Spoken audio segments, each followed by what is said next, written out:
চন্দনাস কর্নারে সবাইকে ওয়েলকাম। এখান থেকে ছাড়বে করমণ্ডল এক্সপ্রেস। করমণ্ডল এক্সপ্রেস ধরেই আমরা যাচ্ছি বিশাখাপত্তনম।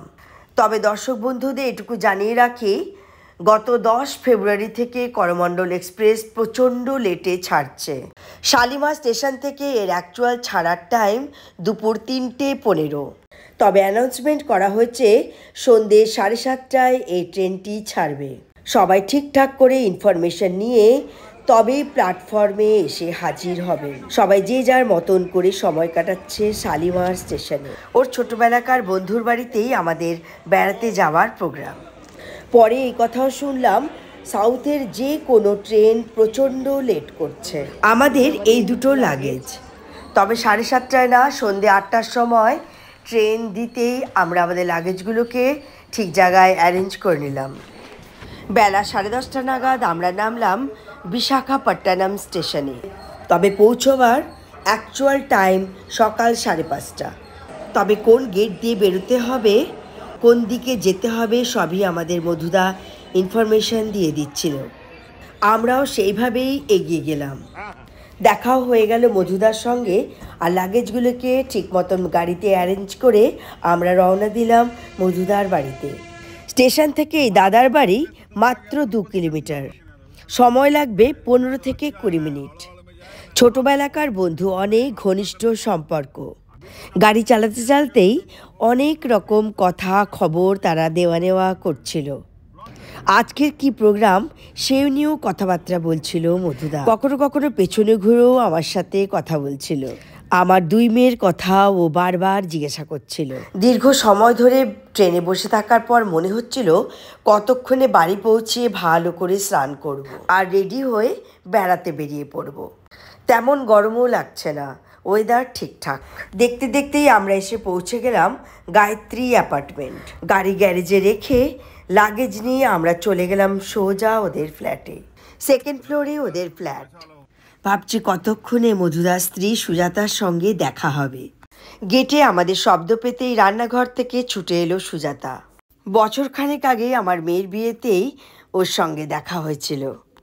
খুব সুন্দর সুসজ্জিত ফ্ল্যাট। আমাদের লাগেজগুলো ওর একটা ঘরে রেখে দিল।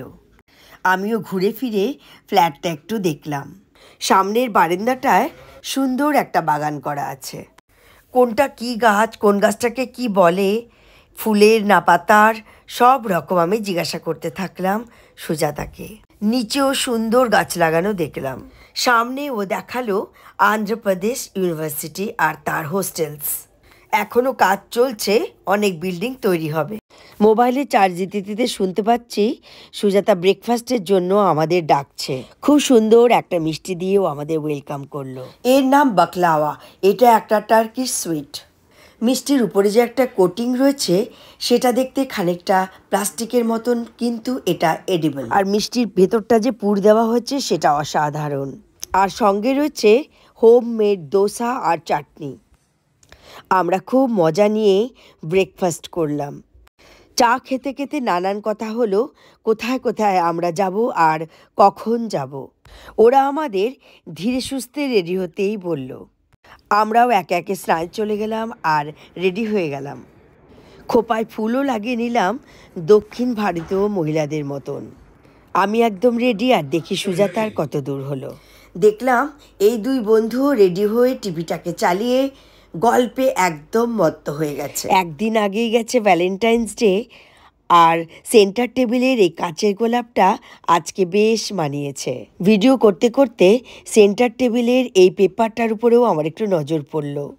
দেরি না করেই আমরা বেরিয়ে পড়লাম টেনেটি পার্ক। টেনেটি পার্ক ওদের বাড়ি থেকে মাত্র 5 কিলোমিটার দূরত্ব।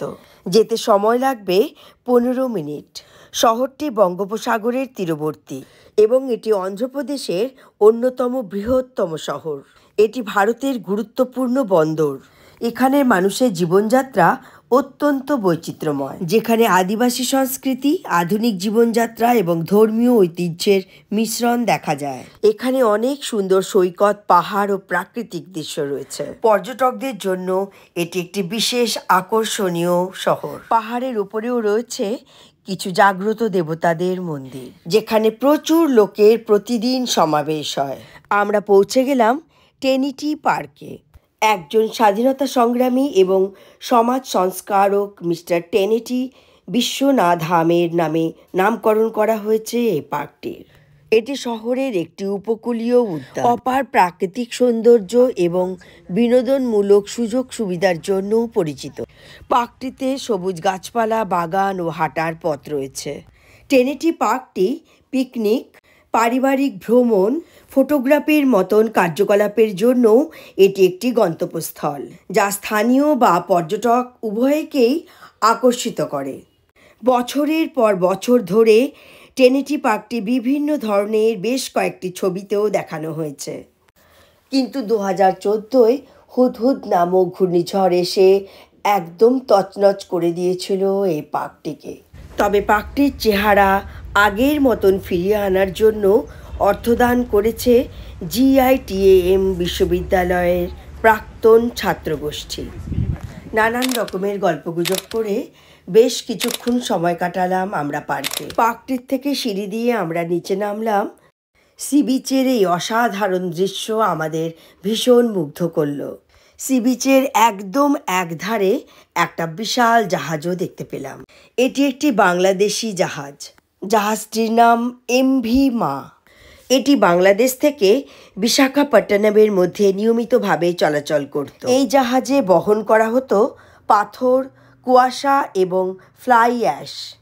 জাহাজটি এসে এই তটে কোনোভাবে ভিড়ে যাওয়ার পরে জাহাজটি আবার ভাসানোর পরিকল্পনা করা হয়েছিল, কিন্তু এই পরিকল্পনাটি একদম অসফল হয় কোভিড-19 মহামারীর কারণে। সংশ্লিষ্ট দপ্তর থেকে অনুমতি না পাওয়ার কারণে এইখানেই রয়ে গেছে এই বাংলাদেশি জাহাজটি।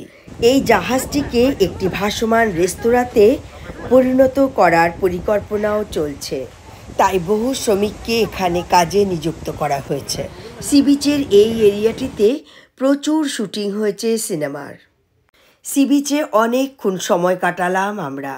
পার্কটিতে সবুজ পাতার সমারোহ চারিদিকে, আর রয়েছে সুবিশাল বিস্তৃত স্ফটিক জলরাশি। পার্কটি বঙ্গোপসাগরের অত্যাশ্চর্য দৃশ্য উপস্থাপন করে। শান্ত, নিরিবিলি, নিস্তব্ধ এই স্থানটি প্রকৃতি প্রেমীদের কাছে একটি প্রিয় স্থান করে তোলে। পার্কটিতে ব্যায়াম করারও সুযোগ সুবিধা করে দেওয়া আছে। ভর দুপুরে এত কড়া রোদেও বেশ লোকজন আছে পার্কে। রোদ পড়লে পর বিকেলে আবার বেরোনো যাবে। এখন ফিরে যাওয়াটাই ভালো মনে করলাম আমরা। বিকেলে বেরিয়ে আমরা কোথায় কোথায় গেলাম, কী কী দেখলাম, সব কিছুরই ভিডিওস নিয়ে এসে উপস্থিত হব পরবর্তী পর্বে। ততক্ষণ সঙ্গে থাকুন আর দেখতে থাকুন চন্দনাস কর্নার।